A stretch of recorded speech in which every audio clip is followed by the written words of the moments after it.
Hello, hello! Happy Monday, mapagpalang araw mga ka-frenny.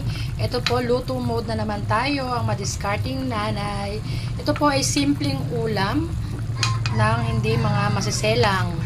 Ayan po yung ating pinagbutuhan ng manok na ginamit natin sa chicken tocino and sa breaded chicken fillet ay ginawa nating soup, ginawa nating tinola, pero buto-buto nga lang.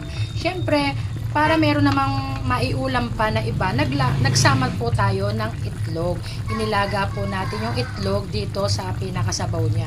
Siyempre, nilinis ko naman po yung mabuti. At ayan, meron din siyang sayote at meron din siyang siling haba, siling berde na gaya ng sa tinola. Ayan, syempre nakahigop ka na ng sabaw, nakapagtipid ka pa sa budget na ulam. Ayan, ang mahalaga po ay mapagpasensya ang bawat pamilya kung anong meron, yun lang po. Salamat.